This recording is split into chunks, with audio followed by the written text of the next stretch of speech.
Hi guys, ഇന്ന് ഞാൻ ഈ കവായി സ്റ്റിക്കർ ബ്ലൈൻഡ് ബാഗ് തുറക്കുവാണ്. ഇതേ പുറകിൽ എന്തോ സാധനം ചെക്ക് ലിസ്റ്റാണല്ലോ ഇത്. പിന്നെ ഇവിടെ കുറച്ച് സാധനങ്ങൾ എഴുതിയിട്ടുണ്ട്. ഇത് എന്താണെന്ന് നോക്കാം. You can get 2 items. Lucky person can get 3 items. നമ്മൾ ലക്കി പേഴ്സൺ ആകണമെന്ന് ഫിംഗേഴ്സ് ക്രോസ്ഡ് ആക്കണേ. Lucky or normal? Let's see. Okay, നമുക്ക് നോക്കിയാലോ.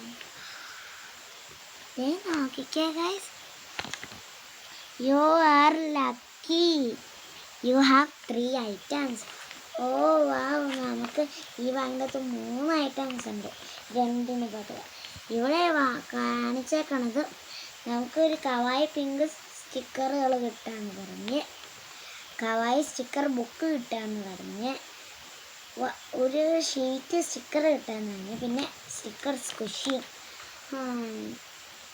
ഒരു ഷീറ്റ് സ്റ്റിക്കർ കിട്ടിയാൽ കൊള്ളായിരുന്നു. നമുക്കെന്താ നോക്കിയാലേ. ഞാനെൻ്റെ കുഞ്ഞ് ബേബി പിങ്ക് കളറുള്ള ഒരു കുഞ്ഞ് സിസേഴ്സാണ് ഞാൻ ഉപയോഗിക്കുന്നത്. കട്ട് ഇവിടെ ഒരു സാധനം കാണിച്ചിട്ടുണ്ട്, അത് നമുക്ക് വെച്ച് കട്ട് ചെയ്യാം.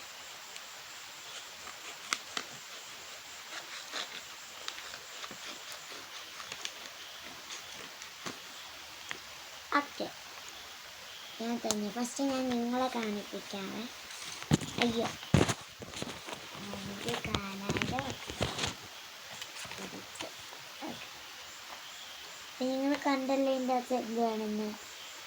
ഓക്കെ, ഇനി ഞാൻ ഫസ്റ്റ് കൈ ഇളക്കിയെടുത്ത് ഒരെണ്ണെടുക്കാം. ഓ, ഇത് കൊള്ളാമല്ലോ. ഇതെന്തായിരിക്കും? നോക്കിക്കേ, ഇവിടെ സണ്ണിന്ന് എഴുതി വെച്ചേക്കണ ഒരു സ്റ്റിക്കർ സ്ക്വിഷിയാണ്. ഇവിടെ എഴുതി വെച്ചിട്ടുണ്ട് ഇവിടെ എഴുതി വെച്ചിട്ടുണ്ട് ലാസ്റ്റ് കാണുമ്പോൾ നമുക്കൊരു സ്റ്റിക്കർ സ്ക്വിഷി കിട്ടാണ്. എനിക്ക് അതിൽ നിന്ന് ഒരെണ്ണം കിട്ടി സ്ക്വിഷി. ഇത് കൊള്ളാമല്ലോ ഗൈസ്. ഇതൊരു ലവ് ഷേപ്പിൽ സണ്ണിന്ന് എഴുതി വെച്ചേക്കണം, കൊള്ളാം. ഇനി അടുത്തത്, ഇതേ നോക്കിക്കേ, കവായി പിങ്ക് സ്റ്റിക്കേഴ്സാണിത് ഗൈസ്. ഇത് പിങ്കാണല്ലോ. അപ്പോൾ നമുക്ക് മറ്റേ പിങ്ക് സ്റ്റിക്കർ കിട്ടി ഗൈസ്. ഇവിടെ ഡോറോന്ന് എഴുതി വെച്ചേക്കണ ഒരു ലേസ് ടിപ്പ് പോലത്തെ ഒരു സാധനം, പിന്നെ ഒരു വലിയ സ്റ്റിക്കർ. നമുക്ക് വേറെ വല്ലതും അങ്ങനെ ഉണ്ടോ